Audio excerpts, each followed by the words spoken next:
Hi everybody, this is Coach Kesha here. I have a special guest that I have to come on live with me today. We just thought we would just answer a couple of questions about us, our marriage, our children, and all these jazzy things that people are always asking us about. So we just thought we would go live, and it's like a special occasion because it's my husband Pablo's birthday. Yay! So that was yesterday. But we thought we would get on. We did like a little live in the car yesterday, but we noticed that the sound was out.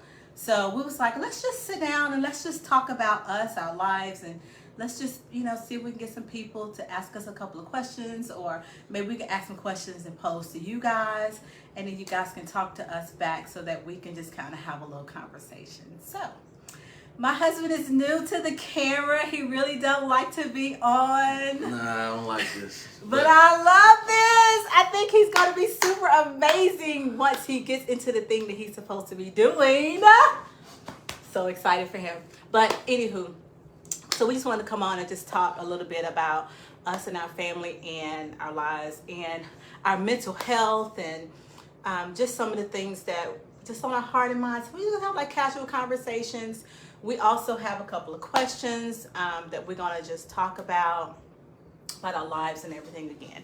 So with all the love I have in my heart, I'm so excited to introduce to you my husband of 23 years. 23. You like Debo. Well, not Debo. You was like 23. Yeah. So we've been together, I feel like forever and ever. We've been together and it's been very good. It's been very challenging. It's been some ups and downs. It's been some great days. Mostly ups. But, again, we're still married and we still go through things and we're still human. So we just have a lot of things that we just thought we'd just talk about. So if you have any questions, I'm probably going to be leaning in so I can see because, as you get older, you have to have glasses. You can't see as clearly as you used to can see. But that's okay. So we're going to just chit chat about some things. And again, if you have any questions to ask us, we'll be more than happy to answer them. If we don't feel like they are appropriate or that we do not know how to answer them, we're going to tell you we don't know. So we're not going to lie to you and we're not going to say anything that is going to disrupt your life or anything, because anything you post, it never goes away. So, hey, Trainer, I miss you so much, girl. Look, girl. Baby got muscles. Look, girl, I'm still working. So, I miss you so much, though. But I'm so excited that you have your amazing life where you are, and I know you're gonna do very well. So, love you, girl. Okay, so I'm going to let Pablo start, and. Oh, my son is on. Hi, Elijah. I'm saying my son, like he's not yours, but yes, Elijah. God, he wants to be on. Should we bring him on? No, not yet. Your dad said you can't come on yet. What are you trying to get on and do what? He just probably want to get on and ask us why we're doing this, so I'm gonna pull him on. You can do that? Yeah, babe. Lord bless your heart. We can't do nothing without this one popping on. Thank you, girl. Thank you. Elijah, are you here? There you go. So this is our oldest son, Elijah. Don't know if y'all can see him or not, but he's on are you on IG, babe? Yes, this is Instagram. Okay, so he's on IG, and let me fix this Facebook camera. Okay. So he's on IG. What's up, so son? so Facebook, I'm sorry you can't see him, but Elijah, hey babe. What's up, man? What's going on? I thought I told you to go to bed. Hey, John Bell. Why are you interrupting us again? What do you want? I was just wanting to see what y'all was on here doing. Yeah, we getting ready to talk about you. Oh wow. You and Ethan and Life. Coming in. Sorry. Yes. Okay. Yeah. So is that all you got to say, babe? Because I need you to hang up and you could just listen. We love you, man. We love you. We'll see you tomorrow. Peace. Okay. So, I don't know how. Okay, there you go. So he's off. Okay, so we're gonna just start out with a couple of questions that we always get when we see people. And can we start with that one? It's on you, baby. I'm Okay. just following. What you So- tell me what to do. I'm listening. Okay, so the question that we always get is, that's not a question, it's more of a statement. And the more I hear the statement, it irritates me so bad because I don't know what the intention behind the statement is. And I am definitely working on being very positive. So I'm trying not to make it. Okay, so I'm trying not to look at it as something that's not positive, but we get the statement all the time. Oh my God, y'all two still together? Yeah. I'm like, what do you mean? Like, how do I answer a question like that? Are we supposed to be Are we supposed to? divorced or something? Yeah. I don't know. Maybe that's, Yeah, I think that's probably. It's like I think it's a small compliment. I See? do. And see, my wife don't really like that. And the only reason why I don't like it because I think I'm looking behind the question, like, I don't know, maybe if they rephrase it differently, like, y'all still together? Like, I mean, are we not supposed to be? But, now that I think about a lot of things, is marriage is not a hot topic like it used to be. No, it's not. And marriage is not one of them things that, that is something that people want to get into. We're not going to talk about that. That has nothing to do with us. If Right. you don't want to be married, if you want to be married. But you're missing out, though. I say that to everybody who doesn't want to get married. You're really missing out on something great.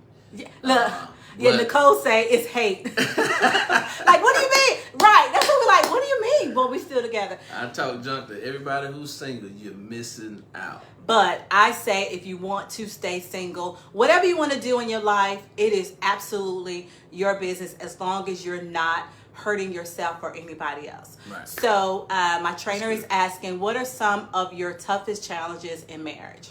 What are some of our toughest challenges in marriage? I think from the beginning, it was parenting. Because we were together for so long, like, it was just him and I, so we were good. But then once our boys came into play, like, we had to divide time and space to take care of our children. So it did take some time away from each other. And so trying to relate back to each other was the hardest thing, because I'm a mom, so I'm thinking I've got to take care of my kids. I got to make sure my boys is good. I got to make sure these things. But he is saying, you're still my wife. You need to take care of me, and and all the things that we were doing. So that was a challenge for us to, to get that balance and to figure out how we can do everything and be our best, which we're still working on that. But for me, I think that was a challenge. And then with me, I was very independent when I was single. So just trying to adjust to, it's not just me, it's us.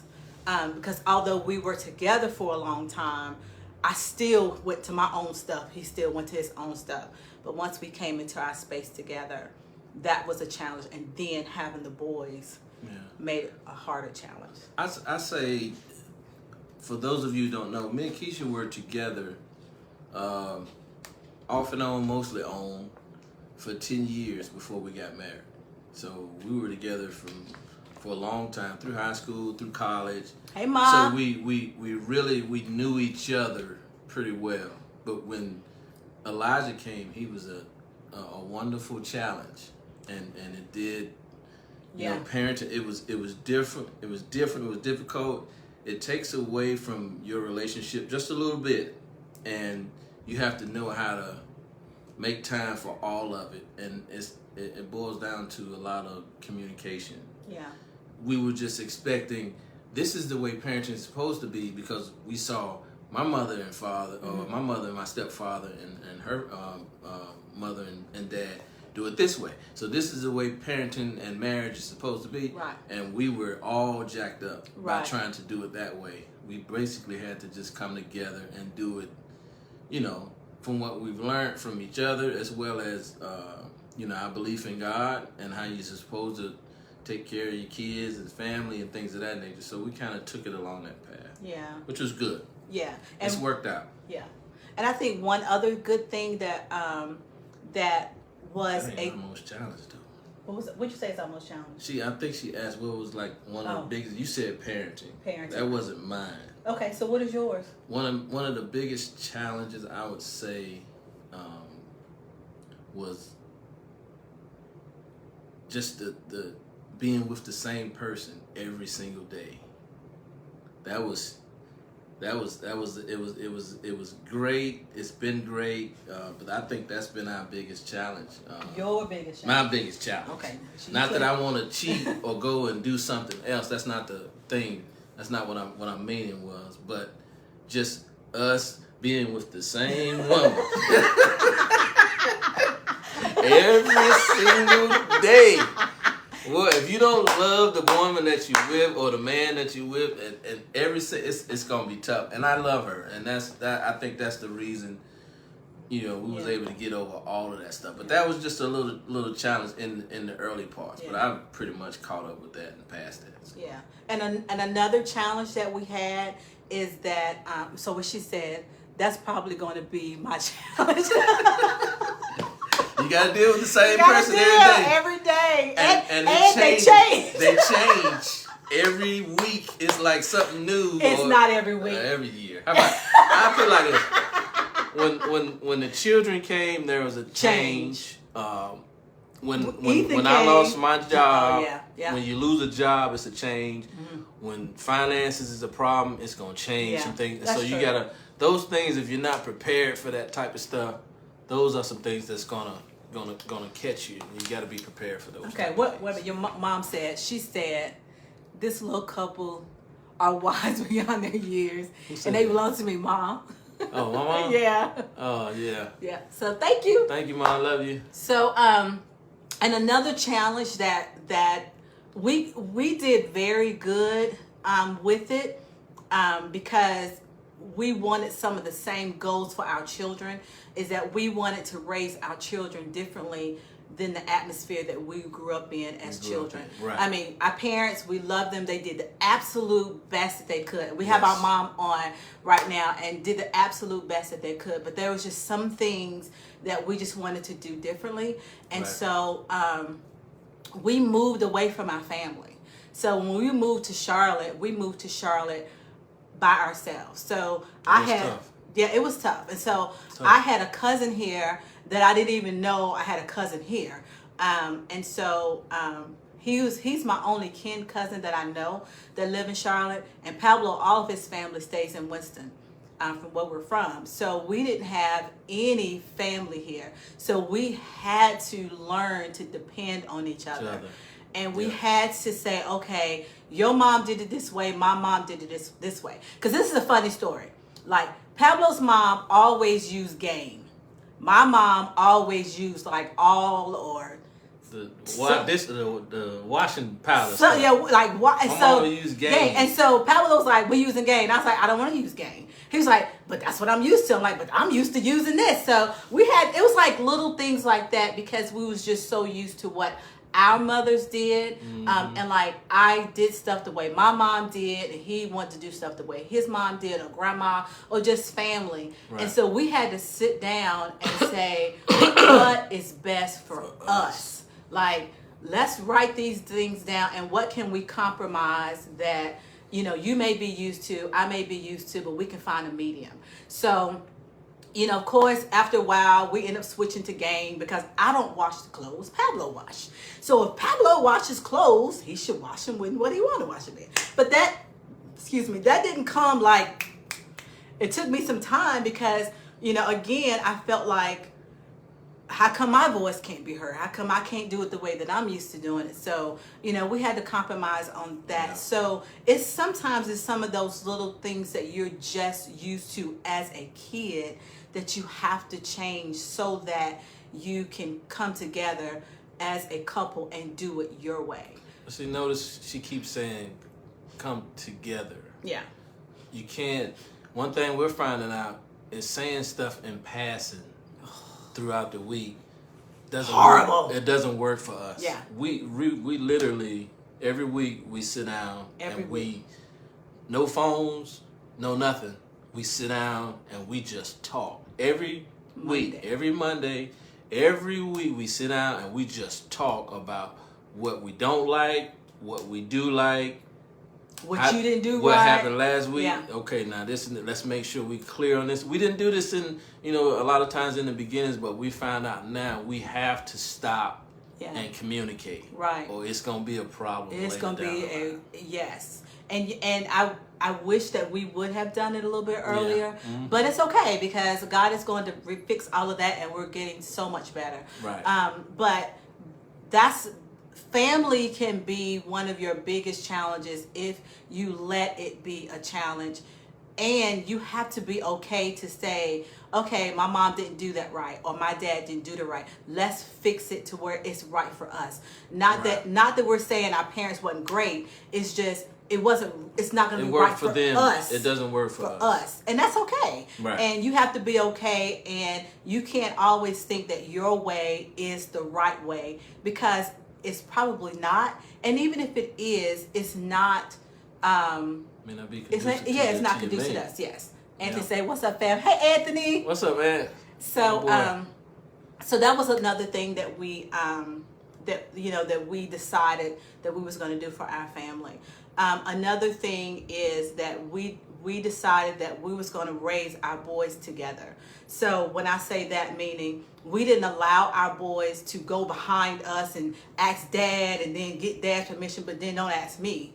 Like, we didn't do that because we realized early that kids will play you. Yeah, they will. Yeah, and Elijah was the one. Woo! Elijah was that one that will always either ask his dad and then don't ask me, or ask me but wouldn't ask his dad. So, we decided that when it comes to the boys, we would make mutual decisions together. Right. And if the other person made the decision, that's what it was. And we had to be okay with that. But, we also was human in front of our boys.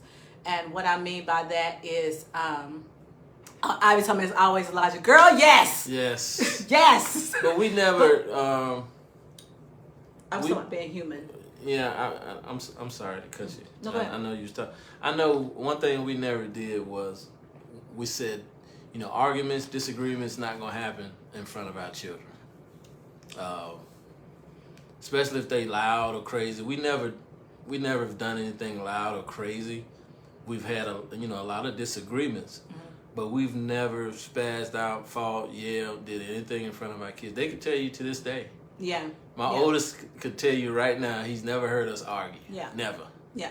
I mean, I'm sorry. And we made that way in the beginning because we saw that growing up, Yeah. Yeah. And we didn't like. I know I never liked it. I never liked that, and we decided that's definitely something we're not gonna do as a couple. Is yell, argue, cuss, like cussing, fussing. They didn't see us drink. They didn't see us smoke.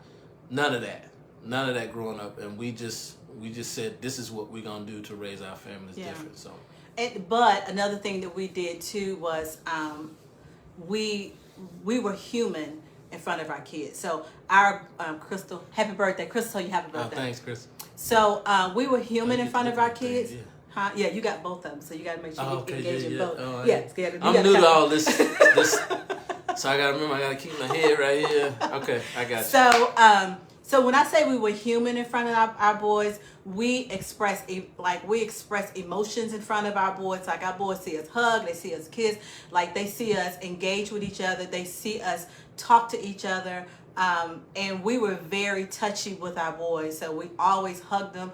We always let them know that we loved them. We always, we were human. And if we did get in an argument or we did kind of not, get along, we would tell them, hey, listen, mom and dad are kind of, going through some stuff right now. We never hid things from them, right. Which is a lot of times we seen that growing up. So when stuff happened, it wasn't foreign to them. Yeah. But really, Elijah can definitely. Elijah can tell you. Ethan too. We tell them, like, look, me and your mama not talking right now. And Elijah be like, what's wrong? I be like, no, he be like, Dad, what you do? Dad, what you do? It's always, Dad, what you do? And I'm just Dad, sitting there like, man, do? Your mom does things too. But no, I don't. But I never really showed them that side of her anyway. Yeah. I wanted them to, and I've always told them, hey, if me and your mom fall out, and I swing and hit your mom, you better take up for her. Yeah. Yeah. And I meant that. Right. And they are very good. And but they real good with yeah. that. So. And we also talk to our kids. Like we allow them to express their feelings and their emotions, and we always sit them down. Hey, tell us how you feel. You know, just things that we don't feel like we had when we was growing up, the opportunity to be able to talk. So we will always sit down at the kitchen table and like have a family meeting, like, okay, what happened with you this week and all that stuff. So so that was some of the things that we did with parents and our kids that was different. And I'm glad that we moved to Charlotte because we didn't have our parents to rely on to raise our kids. So we had to pay for daycare. Now that was good, and sometimes that was a struggle. Yeah. That sometimes I do wish we do have mama right around the corner that I could have took my son to, or had her give us some quick advice or something like that. But I think it paid off because it made us. Yeah. We're gonna do this the way we're supposed. We're not supposed to pass our children off anyway, so we might as well do it ourselves. Yeah. So, and I mean, and not to say they were a huge help to us. Oh yeah. Especially when I had Elijah. I went through post. Keep bringing up Elijah. Listen, we laughing, but we thank God every day. Yeah. For him. Amazing kid. That first birth was a very, very. It was tough. Yeah. And I had never seen my wife that way. Yeah. I didn't know how to raise a child at all. And so it was a struggle right there in the beginning. But we got through it. With the help of our parents, of course. Yep. With the help of our parents, they helped us a lot. They helped us right there in the beginning. Yeah. Woo. Yeah. But Elijah was a tough one. Elijah was Lord Jesus. But that's why they're 5.5 years apart. Yeah, I had to beg her for Ethan. Ethan almost didn't make it into this world. Ethan brought his own self here. Because, Lord Jesus, I didn't even know I was pregnant with Ethan. Long story short story, I didn't even know I was pregnant with Ethan. I was 2 months pregnant with Ethan and then go to the doctor. And I said, oh, yeah, I'm going to have him like in May. And she looked at me like I was crazy. She was like, you do know your baby's going to be born in late January, early February. So I was like, oh, my God. But anywho, that was a challenge, just, raising kids. So just trying to find a balance. And we're still not finished. What you mean? With our kids. Raising our kids. Like, I'm finished. We're still not finished raising our kids. I don't know what you're doing. Like, I'm going to take that whole post office check and hers if somebody else come in this picture. But anyway. No more kids. Yeah, no more kids. We're done with kids. We're just going to enjoy our boys. So that was a challenge for us. Parenting. And one thing, too, that Pab and I decided to do early in our marriage is that if I had an issue with his family, I would tell him he would deal with his family. Because his family is going to love him always. My family is going to love me always. Mm-hmm. And so if he had an issue with my mom or my dad, I will always go to them. And I would tell them, hey, I never said Pablo. I never said we. I just said I didn't like A, B, and C. And so they would make the adjustments and always think that it was me. They probably wouldn't know it was Pablo, but or me, but they couldn't attest it to me or him. So that was one thing is, learn to definitely make sure that your parents and your family respect your spouse to the utmost. Like, no jokes, none of that stuff, because at the end of the day, if I'm not my best and his mom or his cousins or somebody say stuff to me and we jokingly all the time, and if I'm not at my best, that's not funny. And that can cause, chaos, which is the same, happens, between both of us. So, so that was the challenge. Yeah, I think the family, that was a little difficult when we first got married. Because, when you get married, you have to, mom and daddy become second. Your wife becomes first. And that was hard for me because, of course, I was a mother's boy. Mm-hmm. That was a little difficult to put mom second.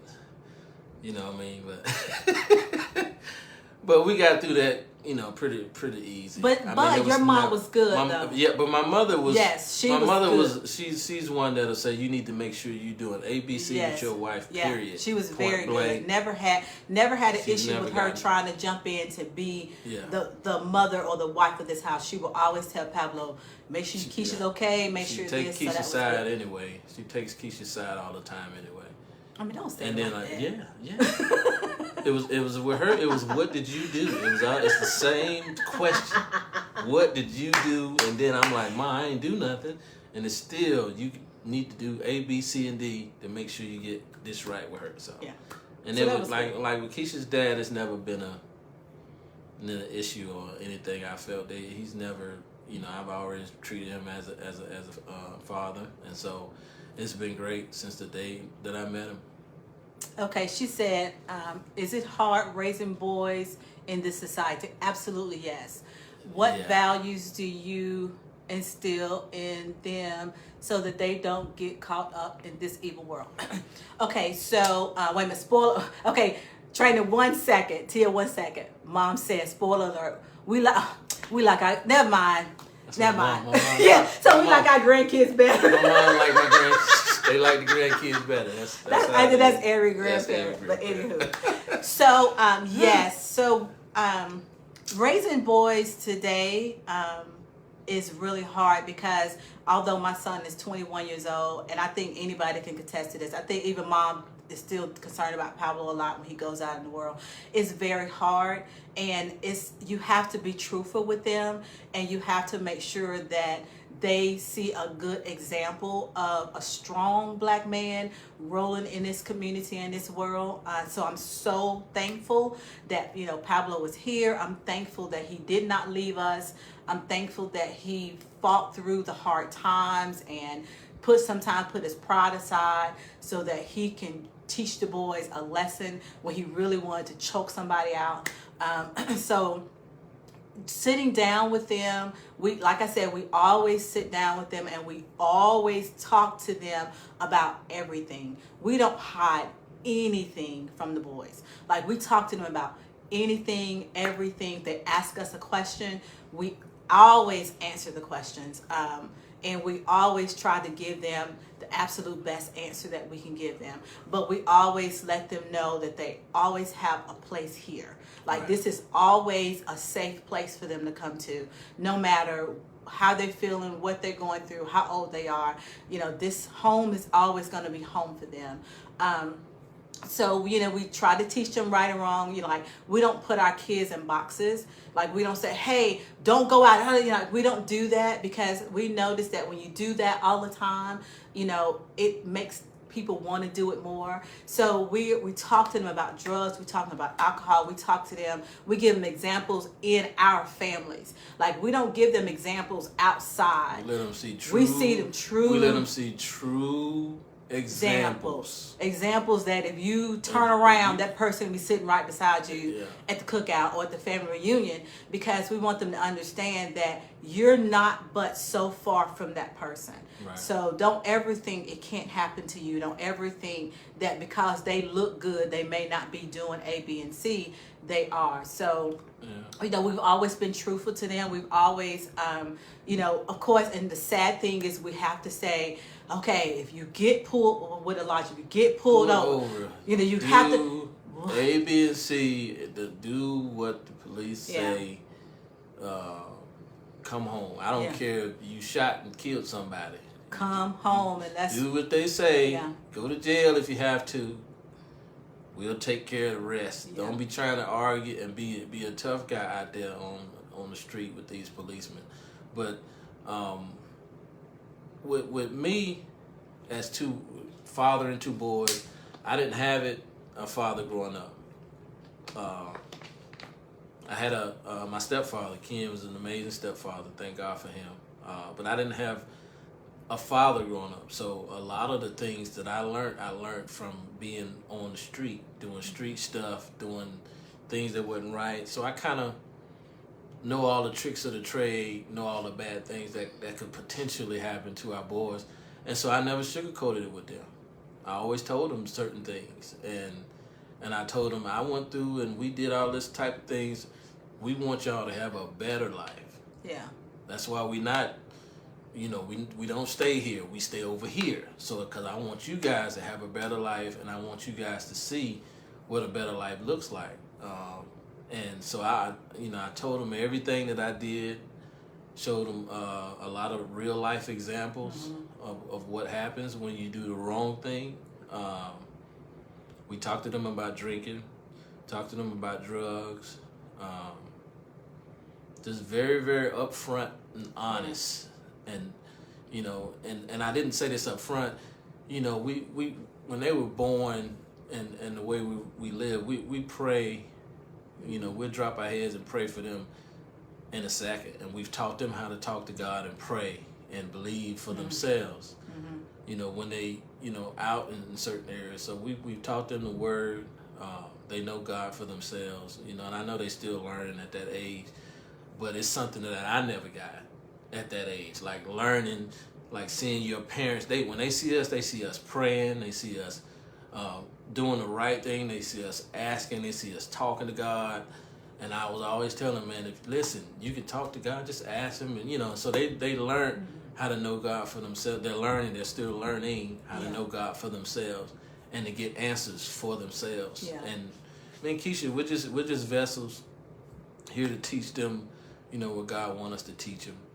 And we pray and just hope and that they listen. But we talk to them about it all. Yeah. Pretty much it all. Girls, drugs, sex, whatever the bad thing, the police, the white man, this and that, all that type of stuff that people try to, that we have to deal with. But, we taught them a lot and tell them to just do it the right way. And one thing you did say, Tia, when you said get caught up in this evil world, I try not to make the world an evil place to them, because I don't want them going into the thoughts of, oh my God, everything is so bad. So, I always tell them, this is God's place. God created everything that's here. And the only reason why things can sometimes be evil is if you bring it upon yourself. If the police pull you over and you want to act a fool, and you got to just stop and think about the consequences of what's going to happen the next step. And so we always tell them, listen, the world and what you hear all the time is evil, but it's your consequences of what you do to make the world evil. Because if you ask me, I think that the world is a great place. I'm glad to be here, but I don't go out and rob and steal and all that stuff. And and it's because I'm probably older and I don't have the challenges that they may have growing up. But, I want them to just think of things not always as evil. Think of things as the consequences of what you're doing is why you're saying that stuff is evil. I mean, a lot of things do happen to black men that should not happen to black men, which is not their fault, so I don't classify that as good. But overall, the majority of what I want them to understand is life is good. Like, I'm so happy to always wake up on this side of the earth, because it gives me an opportunity to, do something good or better myself, fix it, or, get try to make it better. But, we always tell them to, what we've always said to them is, okay, anything you do in this world is going to affect 3 other people. It's always going to affect whomever it is, and me and your dad and the other sibling. So know that if you decide to go out to drink and then you drive, if you get in trouble, that means our insurance is going up because you're not paying for it.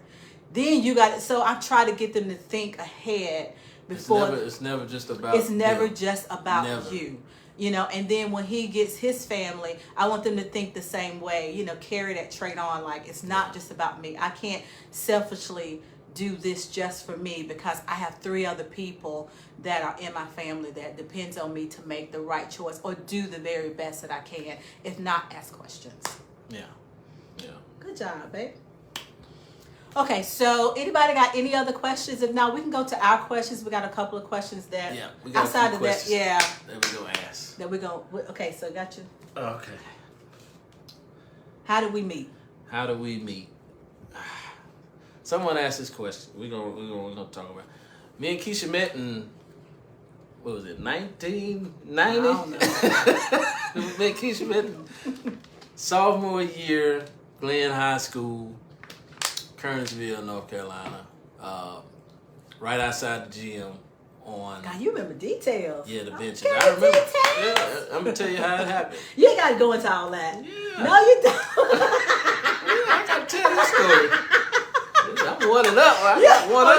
You love. Yeah. Y'all, I asked her for a kiss. Didn't even know her.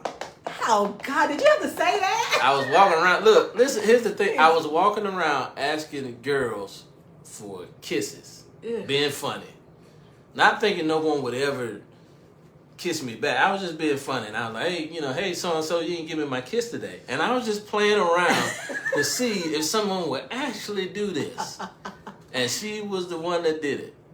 Out of Lucky the me. few girls that I asked, she actually turned and kissed me. And what you do? I wasn't ready for the kiss, but I was like, what? That might be the one right there. That's basically how we met. And from then on, we became friends, hung out. She had some boundaries, all kind of boundaries when I first met her. But I finally got around those boundaries, and here we are today. He's silly. Good But job. that's how we met. That's how we met. 10th grade year high school. So that was 33 years ago. Yeah, 33 years ago. We dated for 10 years and we've been married for 23. And then that's the question. Good God, why you date him for so long? Girl, he had no money. He was in the 10th grade. So you got 10th grade, 11th grade, 10th, 11th, 12th grade. That's high school. He don't have no job, no money. No money, no job. So then that was college, so no money. he's like, no money. No money, no job in college also.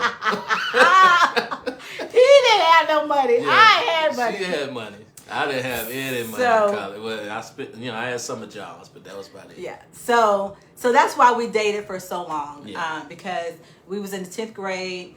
I didn't want to get married out of high school. I didn't feel like that was the right thing. I didn't even know what I wanted to do in life. So we just hung on and just took the ride to figure out what we was going to be and how we was going to go from there. So that's what we did. Yeah. I don't really want to answer that question because I don't know. You could answer that question. Well, someone asked when did you know she or he was the one that you wanted to be with forever? And I tell Kesha all the time, it's like my junior or senior year, I think it was. In high school in or college? Oh. In college. Yeah, my junior and senior year in college is kind of when I really was like, man, I really like this girl.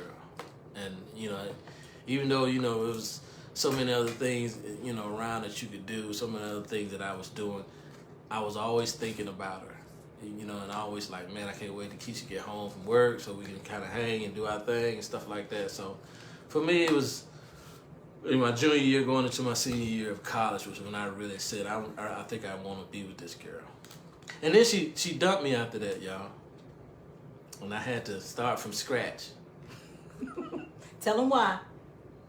Because I wasn't acting right back then. And? Even though, I wasn't acting right. And? What? I got saved, and you did not. Oh, yeah. Kesha got saved and then started going to church all the time. And I didn't like that at all. Yep. I chose God over him. Yeah, she did. And he was so confused and so hurt. And I was like, that. this is the best life I've ever lived. And so we broke up for a year. So I guess you could. It was only a year. It was 2 total, though. Oh, okay. Because remember, we got engaged. Oh, okay. So it was 2 total. Okay, so 2 total. So we broke up, and which was the absolute best thing that ever happened to us because it gave us an opportunity because we were so young and we were together so young and so early. We didn't really know our own selves. We didn't know what we liked, what we didn't like. And so being apart gave us a chance to learn who we were as individual people. And then even though, we still had a lot of things that we had to do, it still brought us back together 2 years later. Yeah. I think you've answered that one. Yeah, how did we choose to parent? We talked about that earlier. What traditions we broke. We kind of talked about that too. Talked just about the family tradition. traditions. One generational tradition we definitely wanted to break was, my boys growing up without their father. Yeah. That's something I wasn't, I'm still not playing games with. I love my boys, and like I said, I didn't get the luxury of that growing up, and I felt, that's something that I definitely, from the time I was a little boy, wanted to do. When I get married, I'm gonna be an awesome husband, and I'm gonna be an awesome dad to whoever I'm with, and that's what we're doing right now. Yeah. Loving it. Yeah. Good job, babe. Okay, so so that was one generational thing.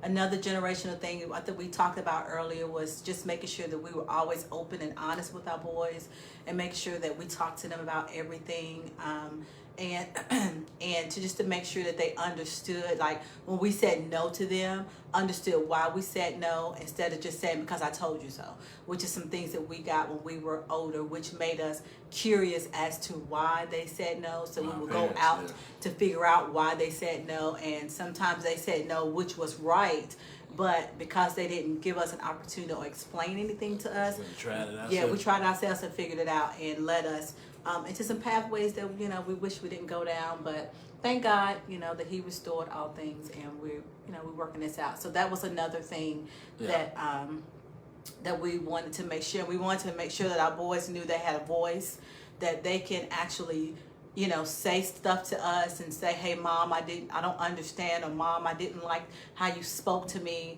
and I thought that was really good, because I growing up I never had that opportunity. It was just no, and you like, well, right.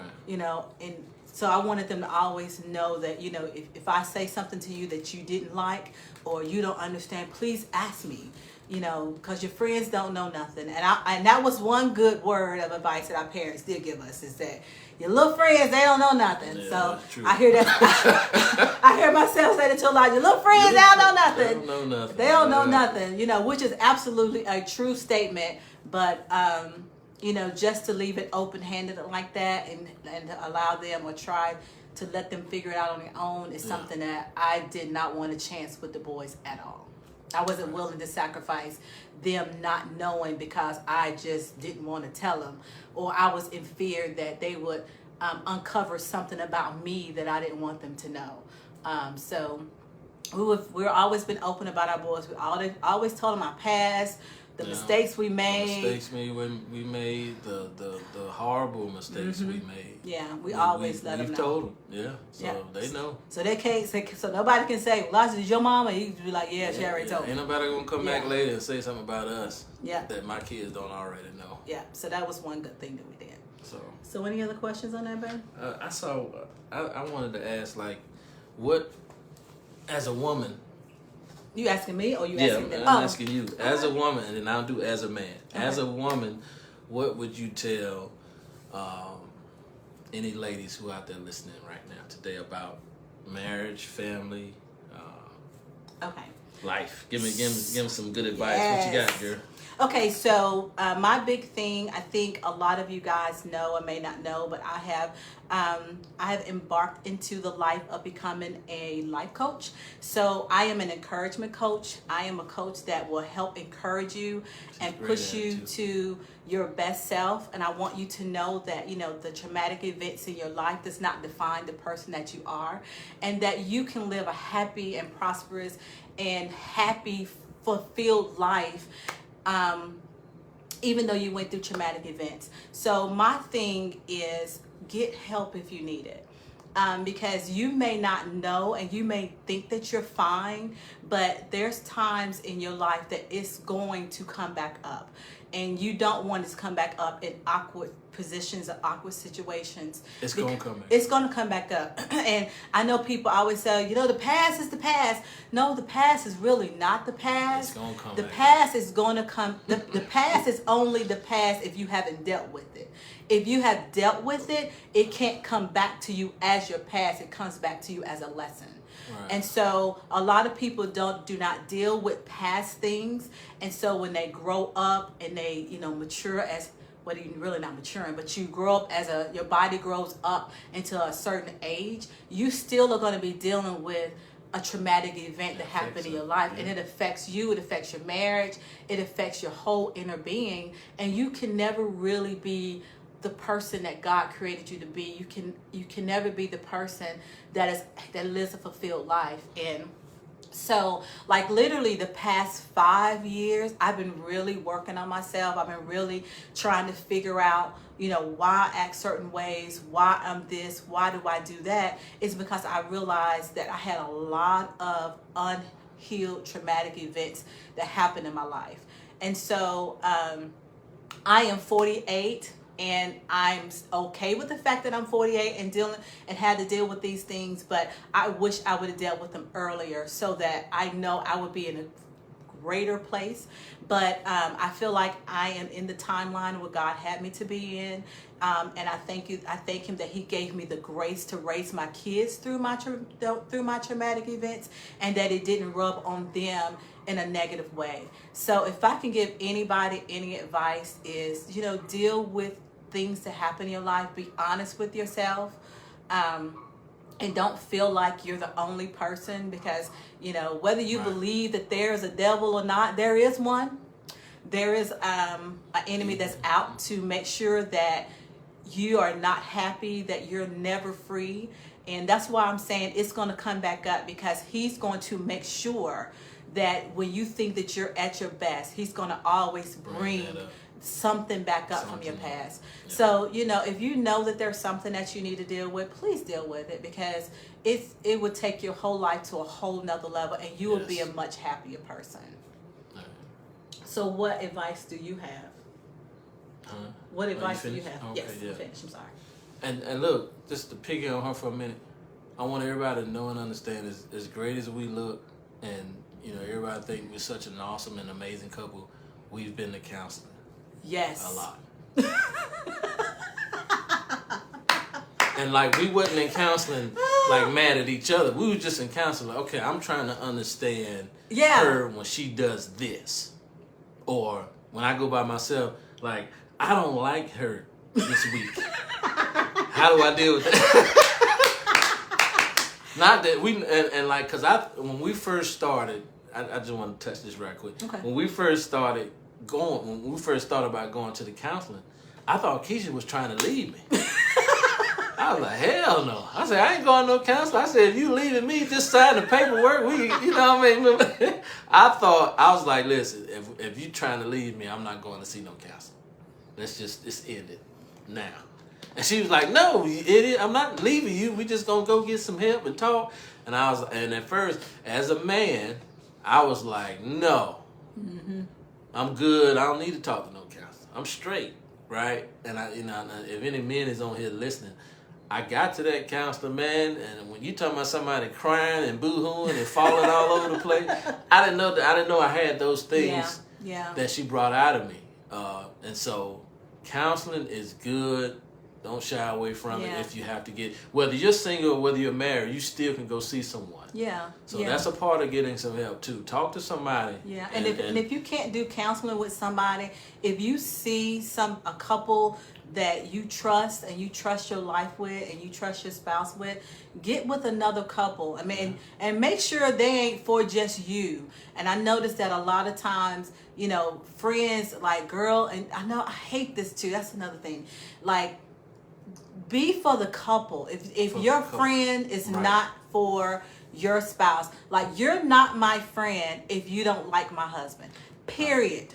I don't care if you thought that I was the best person in the world. I don't care if I made you feel like, I encouraged you, bam, bam, bam. If you do not like my husband, you do not like me. So you don't ever let anybody choose you and not choose your spouse in a relationship. So I said that to say, if you go to somebody, make sure that they're for you both and as a couple, and not just your friend and trying to tell you what to do with your life. And if I was you, because they're not you.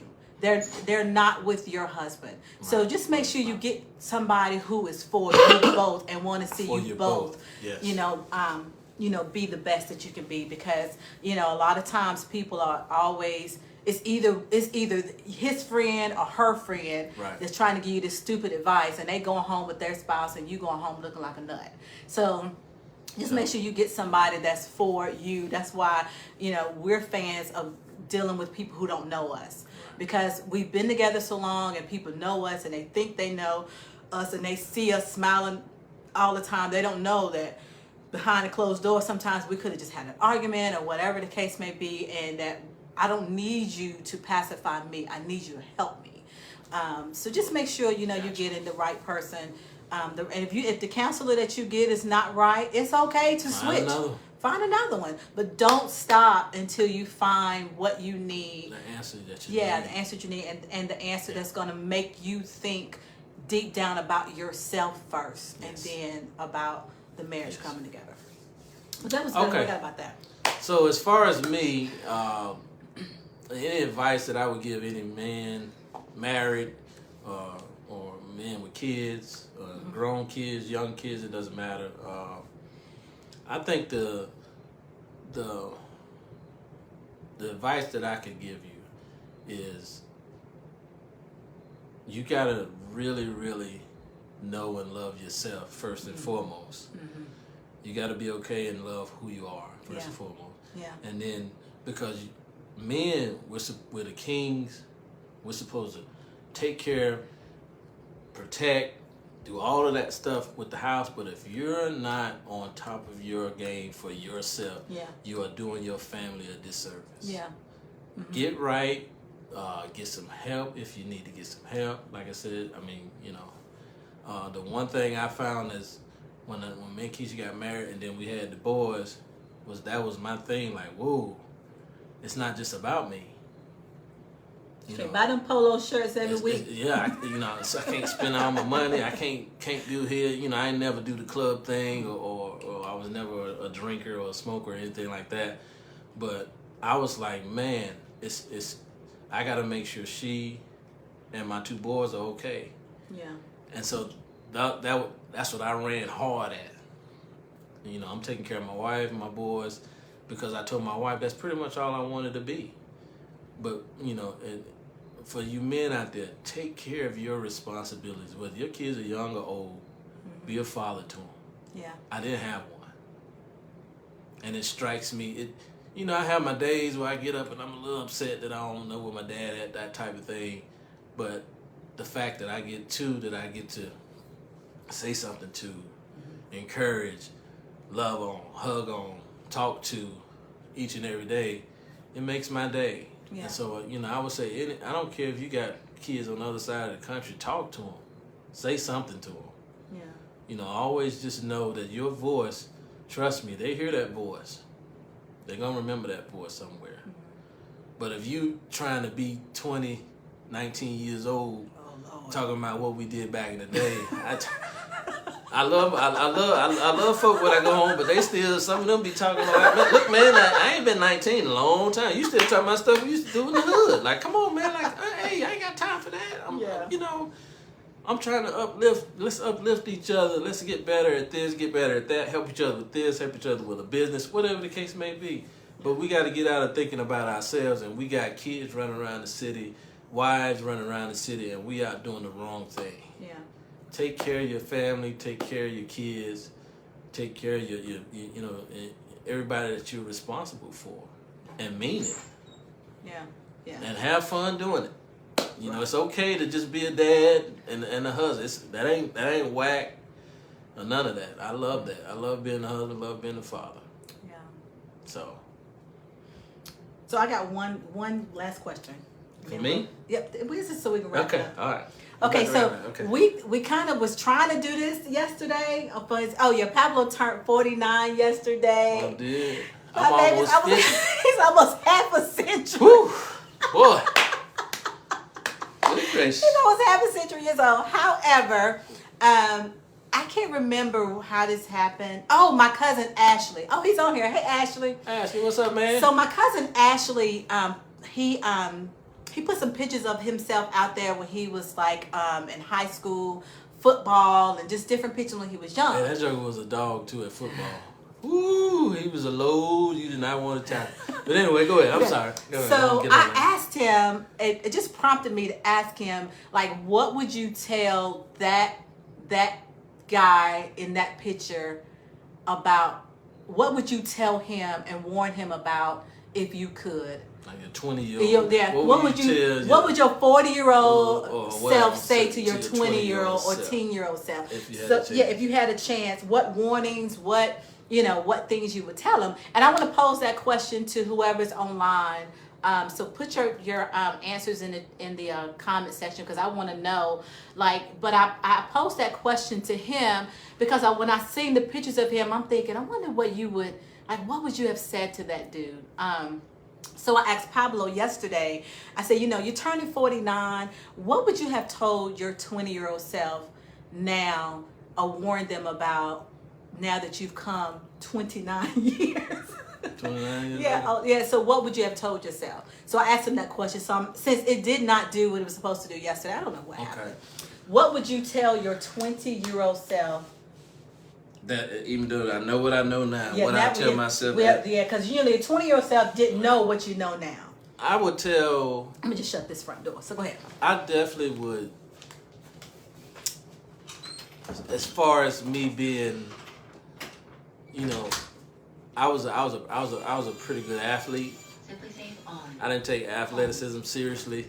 I just played sports just because I was pretty good at it. I didn't train or anything like that. So that's one part. I definitely would take my athletic ability more serious than I did, knowing I could have took it all the way to the top. But I wish I had took my finances seriously. I didn't take my finances seriously when I was 20 at all. And so I would tell anybody, take your finances seriously, man. Because when you get 49, 50, or whatever the case may be, and it's had I learned the finances and did it the right way, had some good advice or anything like that when I was 20, I'd be a millionaire 100 times over right now. I know I would, because of the things that I know now that I just wish I had knew about when I was 20. So it's definitely that, I would have taken my education seriously. I didn't like school. I didn't really think it mattered, so to speak. I didn't think it'll do nothing. So even though I didn't take my education serious till I was like a junior in college, and I wish I had took it more seriously, because I am running across things today that had I taken it seriously back then, I had my family in a better situation financially. We'd be in a better situation, definitely financially. And so those are some things I regret, but I'm happy. My baby's still with me, my boy's still with me, and we still rolling. So those were the things that I would do. So Michelle said, buy a house and stop having sex. Buy a house and stop having sex. Oh, Lord. Oh, let me see. I hope I didn't miss any questions. Wow. So that's what I would do. Yes. Buy a house and stop having sex. Okay. What you got? So probably what I would tell my... Okay, I got two things. I would tell my teenage self to have more fun. I didn't really enjoy my teenage years because I worked all the time. I had a job when I was 13. I have never stopped working until I had Elijah and was forced not to work because of September 11th. And I had no clue what to do with myself because I've always worked. I've always made my own money, and I've always, did my own thing, which is not a bad thing, but I missed all my teenage years. So I would definitely say, enjoy your teenage years, enjoy the times that your parents will take care of you. We have Ethan back there. He's 15, and this was so funny. We didn't even have to tell Ethan this, but Elijah did. Elijah sat Ethan down and was like, Ethan, live to be the age you are. He was like, don't try to live a year older than what you are. If mom and dad are paying for stuff, sit back in this room, play your PlayStation, enjoy your life, because once you get into adulthood, it doesn't stop. I see, my boy is 21, so Yep, he's starting he's 21. to see. He's starting to see that you're not a little kid anymore. You got to kind of grow you got up bills, on some things. you got things to do. So So that was really good advice he gave to Ethan. To my 20-year-old self, I wish that I would have buckled down on a career better, made some better career choices. Although I did enjoy being a flight attendant and doing things, I wish I would have either taken that further, because if I did, I would have been retired by now. But that wasn't the path that I had to go through. But I just wish that I would have taken and learned more things. Like, I just did what I was supposed to do, and I felt like that was it, versus broadening my mind up to open up to see that I can do other things. So that's what just take chances. I do not like to take a lot of chances. I'm getting better, and I just started getting better maybe like 3 or 4 months ago. But she's doing great, y'all. I'm not a risk taker. No, she's not. If I feel like it's going to do this, then I don't want to have anything to do with it. But I'm learning that if I never take risks, I would never know the chances of where I could possibly be. Yeah. So be a risk taker. Know that, it may not work out for you the first, second, or third time, but if you keep trying, it's going to work out. And, if you're with somebody who is willing to help you be a risk taker, thank God that you have that, versus somebody who don't believe in your dreams and your goals and what it is that you want to do, and always doubting you and not pushing you out to do your dreams and goals. So I wish I would have taken a little bit more risk in life, and but I am now. I'm enjoying myself now. Yeah. So it's never too late. But see, y'all understand, see, it's how we grew up. Yeah.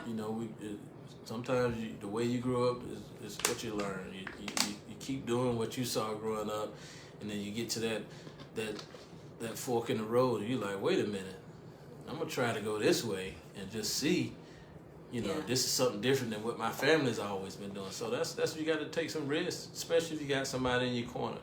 Mm-hmm. I'm in her corner. Whatever risk she's gonna take, I'm with her. Boy, it's hard though, but I'm right there. Yeah. So shout out to all the entrepreneurs out there, my God. Yes. My wife trying to get me to do this. I think it's amazing. I don't know how to do the you're doing the camera amazing. and video and talking and stuff like that, because But you're talking though. You do know you're talking. Yeah. Like, you talking. When you start talking about being a husband and a father and parent, I love them. You got me there. So, all right. So thank all if y'all, nobody have man. any other questions for us, we're gonna log off. But thank you for taking the time to just hear us on your Friday evening. We just thought we'd come on and just share some stuff. Was that all the questions that was asked of us? Yeah, I think, yep. That was it. Okay, so if you don't have any questions, we're going to sign off. But thank you so much for joining us and listening to us and our stories and laughing with us. And if you have, or you know anybody, or you have anybody that in their life that that they're struggling with some things, please reach out to me at contact@doinglifewithkesha. I would love to work with you. I would love to help you out on your journey, to let you know that traumatic events should not stop you. Traumatic events have no authority in your life, but they will hurt you if you do not work on them. If you don't hinder, they hurt you, and they will hinder you from getting to where you need to be. And and please know, my last notes, I always say on my posts, you are needed, you are wanted, and you deserve to occupy the space that you're in. No matter what anybody says, you deserve to be here. So we love you guys. Thank you for staying on this whole time, Tia. I appreciate you so much, girl. Y'all have a great time. Love you, Auntie. Shit, I see you, boy. Auntie on there. I see Auntie. Auntie Laura was on there. Thank you. Have a great night. Bye. We'll be back.